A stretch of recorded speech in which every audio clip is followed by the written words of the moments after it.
Minutes after the hour, time to solve this contrail mystery once and for all. We're here for you. Pentagon officials say they had nothing to do with it, that it was most likely a plane, not a missile at all, that it created the large vapor trail. I mean, you see that all the time, right? Airplanes do that. See that flame coming out of it? Airplanes do that too. Some experts say there's plenty of evidence to suggest otherwise. Joining us now from Washington, senior space analyst from the Teal Group, Marco Caceres is with us. The Teal Group is made up of independent aerospace and defense analysts. It studies the latest trends in the defense and aerospace industries, and this guy knows it all. Good to see you. Thank you. Thank you. What is that?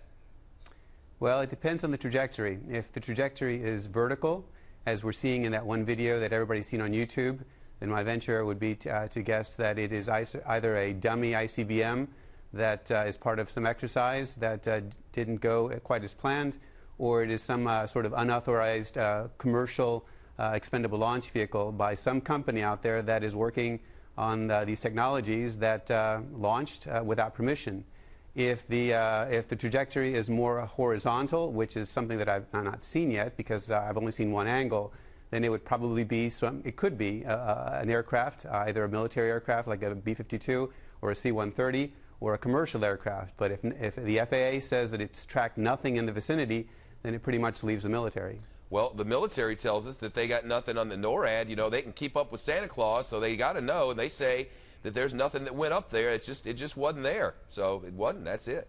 Well, I would imagine at some point there must be some sort of satellite imagery that will confirm it within the next day or two. But again, if they're denying that there's an aircraft out there at that time, then it really only leaves some sort of a dummy ICBM or a test commercial launch vehicle. Now, have you ever seen a contrail like that off a plane, like a 747 or?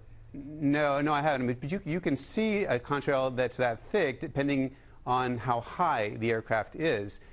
Certainly, if it was a C-130 or a B-52 that was flying very high, where there is higher moisture and just colder weather, then you could see a contrail that would be that thick. It's the trajectory that kind of puzzles me, because it looks like it's more of a vertical trajectory. What explains the fact that, I mean, it appears that the sun is in that direction. What explains that? Well, that's not a picture, but in a lot of these pictures, it looks as if there's some sort of fiery something or other happening out of whatever that thing is up there. See, there's one of them. We haven't treated that picture. That's how it came in. You know, I haven't looked at it carefully. It could be. Well, it's on your illusion. screen right there. I mean, see that? That's weird, isn't it? No, I've got black on my screen, so I'm looking at it. That's unfortunate. You have a bad television. Right. Again, keep in mind, a lot of it has to do with the speed. If it was a more of a horizontal trajectory, then I would discount a rocket or a missile, because it seems to be going too slow.